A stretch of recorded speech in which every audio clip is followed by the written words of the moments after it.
sister moon. I seldom see you, seldom hear your tune.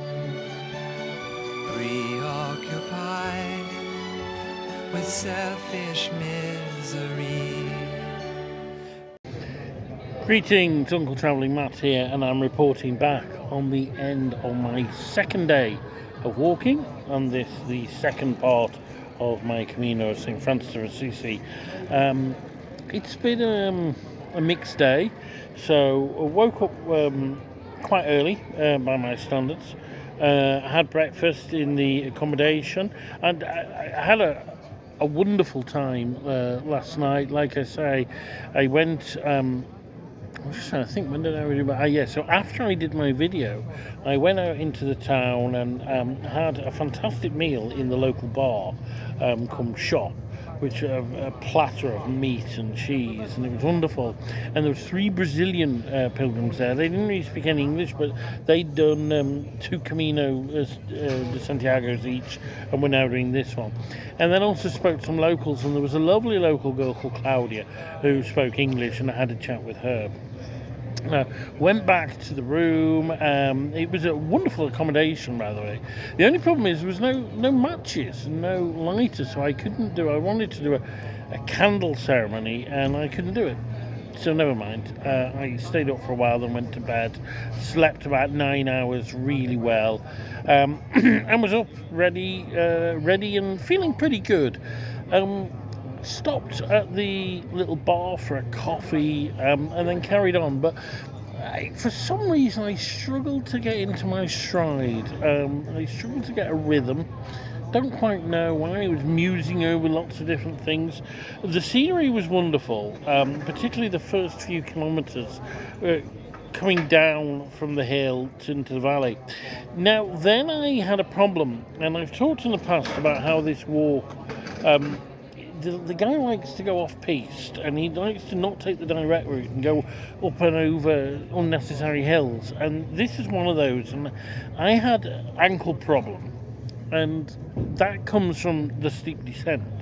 So I decided to take the road route, which was much quicker. It was level. It meant that the ankle, although it hurt, was a manageable pain all day. But it was quite a busy road. I can see why he doesn't recommend it. And it wasn't as scenic as it would be if I'd have been up in the hills. But I'm glad I did it. And I'm glad I did it because I stopped at a cafe after a couple of kilometres on the road. And there was a young man there called Daniel, and he wanted to practice his English. And he played rugby. So we were talking about rugby and the Six Nations and the World Cup and stuff.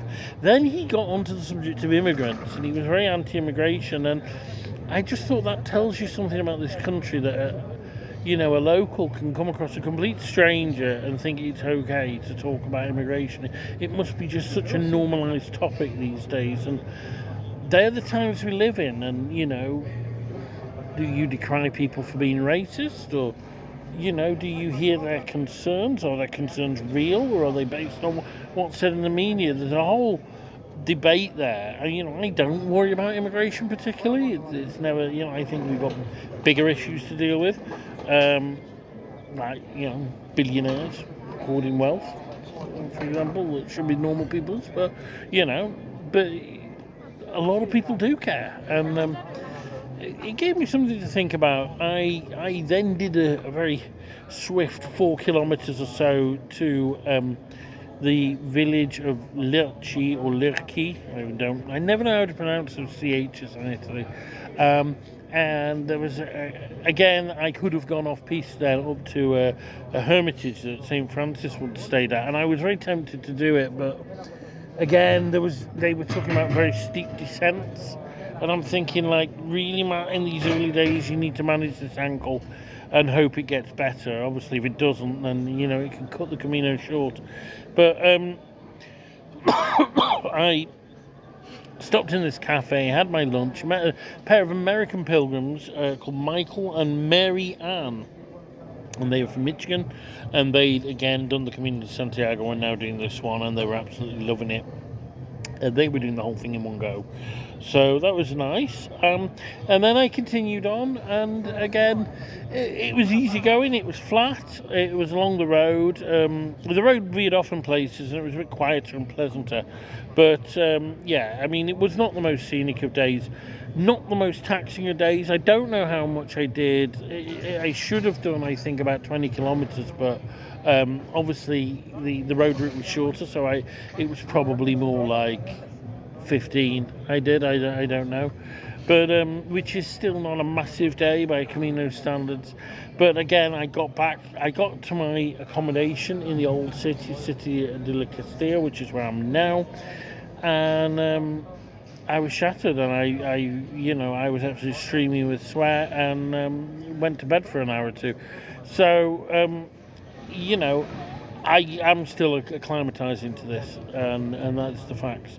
When in the evening, as you can see, it's an utterly gorgeous city, wonderful cathedral with there's amazing frescoes inside, but some all about the founding of the city, which was founded by I think it was Saint Florido, who was this bishop who founded it and made it a fortress, and so there's great frescoes of that, but it's just a gorgeous city. Apparently 80% of it was destroyed in World War II. You would never guess. It looks perfectly preserved, so a lot of it's clearly a rebuild, but you would never know. And I met with Marianne and Michael again, and we had a lovely long chat about politics and about Camino and lots of different topics, and yeah, it was all very good. So that's it from me on my second day. I am a little worried about the ankle, but is my body acclimatising? Well, I've done another 5k extra walking than I did the day before, but it's a big one tomorrow. I think it's about 25k. It should be a 30k stretch, but I got some accommodation was a bit shorter. But the stretches are getting longer now.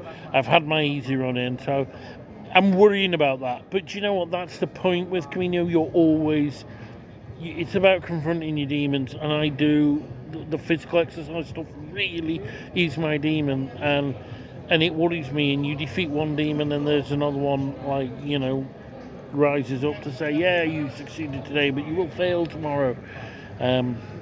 And certainly the aching in my legs and whatnot means it does worry me. But you know what? I got some ibuprofen. I've got some blister packs, so I'm good. It's me, Uncle Travelling Matt, from the beautiful heart of Citta di Castello, saying keep travelling and stay on the path.